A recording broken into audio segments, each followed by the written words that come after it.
आज जो मैं बताने वाला हूँ, मैंने अभी तक इस चैनल पे या फिर किसी से भी इन बातों को मैंने शेयर नहीं किया है। वैसे तो ये सारे सपने और एक्सपीरियंसेस काफ़ी स्पेशल है मेरे लिए, लेकिन एक ऐसा एक्सपीरियंस है जो बहुत ही अलग है। मैंने एक्सपेक्ट नहीं किया था कि वो एक्सपीरियंस मुझे उस क्षण होगा। तो उस एक्सपीरियंस को जानने के लिए आपको इस वीडियो को अंत तक देखना पड़ेगा। तो आइए शुरू करते हैं। सबसे पहला सपना जो कहीं ना कहीं मेरे बचपन से रिलेटेड है। मैं जब छोटा था, यानी कि जब मैं 10, 11, 12 साल टीन एज में था, उस समय भी ये सपने मुझे आते थे। और ये सपने थे सांपों के बारे में। हाँ, आपने ठीक सुना, स्नेक्स के बारे में। और बहुत ही फ्रीक्वेंटली आते थे, कम से कम वीक में 1, 2, 3 बार तो इन सपनों को मैं देखता ही था। इन सपनों में मैं देखता था कि मेरे चारों तरफ बहुत सारे सांप हैं, लेकिन मुझे कभी उन सांपों से डर महसूस नहीं हुआ। मोस्ट ऑफ द टाइम, ज़्यादातर सपनों में वो जो सांप होते हैं वो कोबरा होते हैं।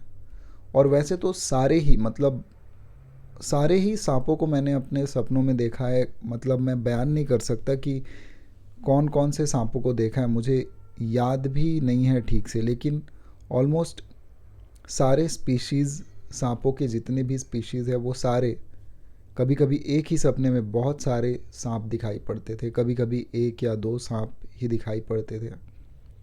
लेकिन हमेशा वो सपने मुझे आते थे, और वो सपने मैं बड़ा हो गया तब तक, मेरे कॉलेज डेज़ के बाद तक मुझे आते थे, लेकिन फ्रीक्वेंसी थोड़ी कम हो गई। और एक बहुत ही अजीब सी बात जो मैं आप लोगों को बताना चाहूँगा कि जैसे जैसे मैं बड़ा होता गया, मेरी जो रुझान है वो आध्यात्मिकता की तरफ बढ़ती रही। और जिस तरीके से मेरी जो इंक्लिनेशन है, रुझान आध्यात्मिकता की तरफ बढ़ती रही, वैसे वैसे वो जो सपने थे, जिन सपनों में मुझे सांप दिखाई पड़ते थे, वो सपने धीरे धीरे उनकी फ्रीक्वेंसी कम होने लगी। पिछले 1, 2 साल में शायद 1 या 2 बार ही मैंने अपने सपने में सांप को देखा होगा। और आज तक कभी ऐसा नहीं हुआ कि मुझे उस सपने में सांपों से डर लगा है, या सांप ने मुझे काटने की कोशिश की है, ऐसा भी कभी नहीं हुआ। मैंने बस देखा है उन्हें अपने आसपास घूमते हुए। तो ये सपने मुझे बहुत ही प्रभावित करते थे अपने बचपन में, और ये सारे सपने मुझे याद भी रहते थे। कुछ 2, 3 सपने कुछ ऐसे हैं जो अभी तक मुझे याद है। एक ऐसा सपना था जहाँ पे बहुत सारे सांप थे और मैं उन सांपों के बीच में था। कौन सा जगह है, मुझे उस जगह के बारे में भी कुछ भी याद नहीं, लेकिन इतना ज़रूर याद है कि मुझे बिल्कुल भी डर नहीं लग रहा था, और कोई भी सांप मुझे काटने की कोशिश नहीं कर रहा था।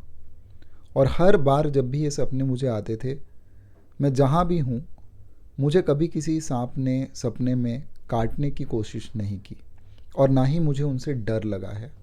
और जैसा कि मैंने आपको पहले भी बताया कि जैसे जैसे मेरी जो रुचि है, मेरा जो इंटरेस्ट है स्पिरिचुअलिटी में बढ़ती गई, वैसे ही इन सांपों वाले जो सपने हैं, इनकी जो फ्रीक्वेंसी है वो कम होती गई।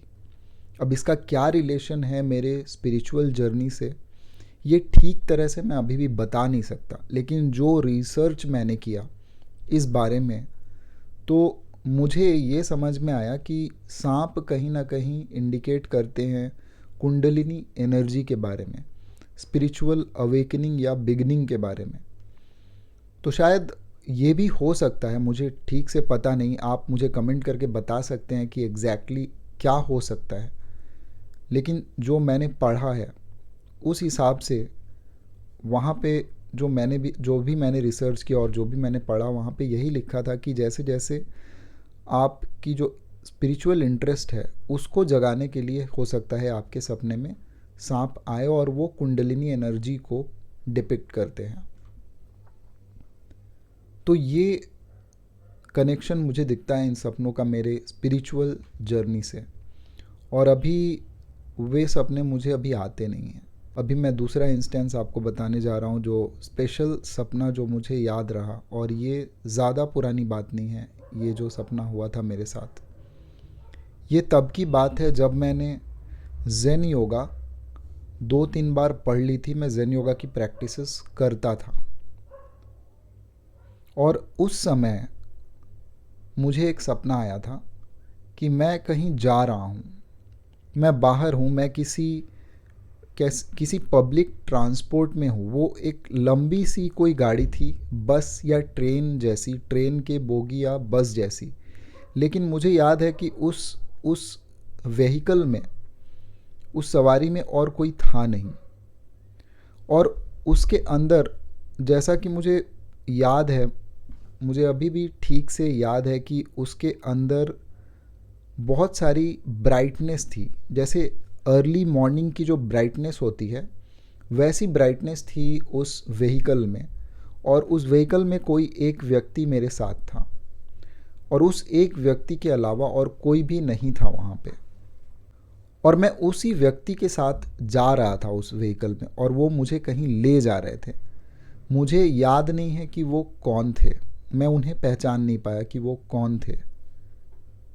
लेकिन जब वे मुझे ले गए एक स्थान पे, तो जहाँ तक मेरी मेमोरी है, मुझे याद है कि उस स्थान पे एक रिसेप्शन काइंड ऑफ कुछ डेस्क बना हुआ था, और अभी भी वही सुबह वाली रोशनी जैसी ही रोशनी थी वहाँ पे।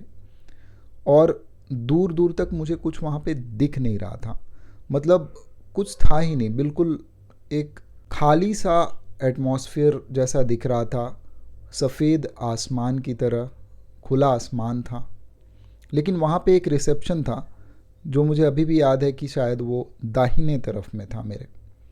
और वहाँ पे एक व्यक्ति बैठे हुए थे, और वो मुझे काफ़ी हद तक पीजे शहर की तरह दिख रहे थे। उन्होंने मुझसे कुछ डॉक्यूमेंट्स लिए, मेरे पास कुछ था, मैंने उन्हें दिया, और फिर उन्होंने वो देखा। और मुझे याद है कि उन्होंने मुझे कहा कि हाँ, आप इस चीज़ को सिखा सकते हो यहाँ पे। लेकिन जब उन्होंने कहा कि आप यहाँ पे सिखा सकते हो, तो मुझे वहाँ पे कुछ कोई इंस्टीट्यूशन या बिल्डिंग वहाँ पे दिखी नहीं, या फिर अगर दिखी भी होगी तो मुझे ठीक से वो याद नहीं है। लेकिन इतना याद है कि वहाँ पे एक रिसेप्शन जैसा कुछ था, और उसके आगे भी कुछ था, एक गेट था जिसके बियॉन्ड मैं देख नहीं पा रहा था, या फिर मुझे सपने में दिख नहीं रहा था। ये मेमोरी मुझे याद है। और इस सपने के बाद से ही मैंने ज़ेन योगा अपने YouTube चैनल पे लोगों को बताना शुरू किया। मैंने चैप्टर वाइज सीरीज़ बनाई। लेकिन ये बात मैंने कभी किसी से शेयर नहीं की, क्योंकि मैं ये सारी जो वीडियोज़ है ज़ेन योगा की, मैंने आप लोगों के लिए ही बनाया है। तो मुझे लगता था कि मुझे ये बात आप लोगों से शेयर करनी चाहिए कि इसका कारण क्या है, इसके पीछे रीज़न क्या है। मुझे ऐसा लगा कि कहीं ना कहीं जो मास्टर्स हैं, वो चाहते हैं कि मैं लोगों को अपने थ्रू ये सिखाऊं। तो इसमें मैं कुछ हूँ नहीं ये करने वाला। शायद ये कोई एनर्जी है जो मुझसे ये करवा रही है, और मैं ये कर रहा हूँ। तो इस सपने से मुझे तो यही समझ में आता है। और एक सपना जो मुझे याद है, मैं एक जगह पे था, शायद कोई आर्कियोलॉजिकल या कोई हिस्टोरिकल ऐसा कुछ प्लेस था, या फिर कोई पुराना मंदिर, उस टाइप का जगह था। और वहाँ पे बहुत सारे लोग थे, मैं किसी को भी नहीं पहचानता था वहाँ पे। और भीड़ का एक हिस्सा मैं भी था। और मुझे ये पता चला कि वहाँ पे कृष्ण मूर्ति आने वाले हैं। और मैंने कृष्ण मूर्ति को सामने से देखा जब वो आ रहे थे, और मैंने उनसे एक सवाल भी पूछा। उन्होंने मेरी तरफ देखा, लेकिन उन्होंने उस सवाल का कोई उत्तर नहीं दिया। ये सपना मुझे क्यों आया, मुझे आज तक नहीं पता। शायद मेरे मन में कुछ स्पिरिचुअल सवाल होंगे बहुत सारे जिसके वजह से ये सपना मुझे आया, लेकिन बस इतनी ही मेमोरी है मुझे इस सपने की। और इस सपने से मैं किसी भी चीज़ को जोड़ नहीं पाता हूँ। हाँ, मैं कृष्ण मूर्ति को जब पढ़ता हूँ तो मैं उनकी जो बुक्स है उनके हर बात को मैं खुद से रिलेट कर पाता हूँ। मैं इजीली उनके सारी बातों को समझ पाता हूँ। उनके वीडियोस मैं जब देखता हूँ तो उनकी बात में जो कन्विक्शन होती है वो मुझे क्लियरली दिखती है, मुझे क्लियरली समझ में आती है। तो कोई ना कोई कनेक्शन तो होगा उनके साथ शायद, और तभी मुझे वो सपना आया होगा। या फिर ऐसा भी हो सकता है कि मैं उनकी बुक्स पढ़ रहा था, उनकी बातें मेरे दिमाग में चल रही थी, इसके वजह से भी ये सपना हो सकता है, लेकिन और कोई वजह नहीं दिखती। और एक जो लास्ट एक्सपीरियंस मैं आपको बताने वाला हूँ जो काफ़ी स्पेशल था। और जब भी मैं मेडिटेशन करता हूँ कुछ समय ऐसा होता है कि मुझे लगता है कि मैंने 5 मिनट या 10 मिनट मेडिटेशन किया होगा और उस समय आधा घंटा निकल चुका होता है। एक थॉटलेसनेस की स्टेट आती है जहाँ पे टाइम का पता नहीं चलता है, क्योंकि उस समय पे मेरा जो फोकस है वो ब्रेथ पे भी नहीं रहता। मैंने ओम साउंड के ऊपर मेडिटेट करने की कोशिश की थी, लेकिन जब मैं ओम साउंड सुनने की कोशिश करता हूँ अपने अंदर, तो मुझे एक बहुत ही हाई फ्रीक्वेंसी की एक साउंड सुनाई देती है। एग्जैक्टली ओम जैसी वो साउंड नहीं होती, क्योंकि ओम का जो वाइब्रेशन है वो बहुत ही बड़ा होता है। लेकिन मुझे जो साउंड सुनाई देती है, शायद वो साउंड जिसकी बात संदीप महेश्वरी भी अपने वीडियोस में करते हैं, जिसे साउंड ऑफ साइलेंस कहते हैं वो। तो साउंड ऑफ साइलेंस वाली साउंड मुझे हमेशा सुनाई देती है, मेडिटेशन में बहुत ही क्लियर सुनाई देती है। लेकिन कभी भी ओम का जो वाइब्रेशन है वो क्लियरली मुझे मेडिटेशन में सुनाई नहीं पड़ा।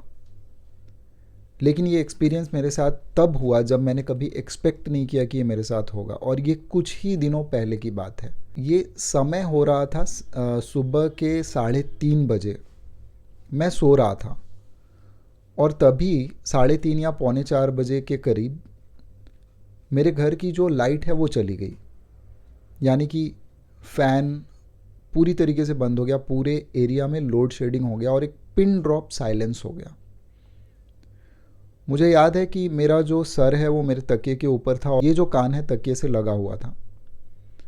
मेरी नींद जैसे ही लाइट गई, मेरी नींद खुल चुकी थी, मैं नींद में नहीं था। और मैंने महसूस किया उस पिन ड्रॉप साइलेंस को, और मेरे कान में वो साउंड ऑफ साइलेंस की भी आवाज़ सुनाई दे रही थी। और जब मैंने उस आवाज़ के ऊपर ध्यान दिया, उस समय मैं लेटा हुआ था, तब मुझे वो ओम वाली वाइब्रेशन काफ़ी क्लियरली सुनाई दी कुछ मिनटों के लिए। आई थिंक 10 मिनट या 15 मिनट बाद लाइट आ गई और फिर फ़ैन चलने लगा और बहुत सारे नॉइज़ेस होने लगे उस समय पे, क्योंकि जब लोड शेडिंग होता है तो एकदम पिन ड्रॉप साइलेंस हो जाता है और आप कुछ भी, कोई भी आवाज़ जो आपके भीतर है वो सुन सकते हैं। और तब मुझे वो ओम की वाइब्रेशन सुनाई दी थी। मैंने उस चीज़ को कभी पहले मेडिटेशन में भी एक्सपीरियंस नहीं किया।